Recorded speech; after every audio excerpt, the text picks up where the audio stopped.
इस news के प्रायोजक है I vision academy. 1st to 10th admission सुरू। 12 इमाम चौक, सोमवारपेठ, सोलापूर। ज्या कुटुंबाचं उत्पन्न 2.5 लाखाच्या आत आहे त्या कुटुंबातील महिलांसाठी राज्य सरकारनं लाडकी बहीण नावाची योजना सुरू केली आहे। ही योजना विधानसभा निवडणुकीच्या काही महिने आधी सुरू करण्यात आली होती।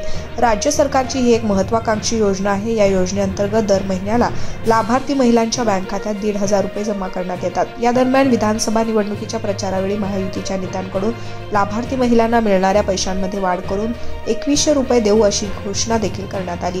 मात्र त्यावर अजून कोणताही निर्णय झालेला नाही। परंतु दुसरीकडे या योजनेमुळे सरकारी तिजोरीवर मोठा ताण पडला आहे।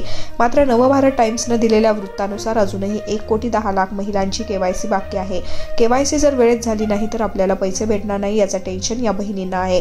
मात्र त्यांच्यासाठी दिलासा देणारी बातमी म्हणजे सरकार पुन्हा एकदा केवायसी साठी देण्यात आलेली मुदत काही दिवस वाढवण्याची शक्यता आहे अशी घोषणा लवकरच करणार आहे। त्यामुळे केवायसीची मुदत वाढवली तर बहिणींनी सर्वात मोठं टेन्शन दूर झाल्याची आनंदाची गोष्ट वर्तवली आहे। दरम्यान सरकारने यापूर्वी दिलेल्या योजनेच्या अपडेटनुसार केवायसी करण्यासाठी फक्त एकच दिवस आता शिल्लक राहिला आहे।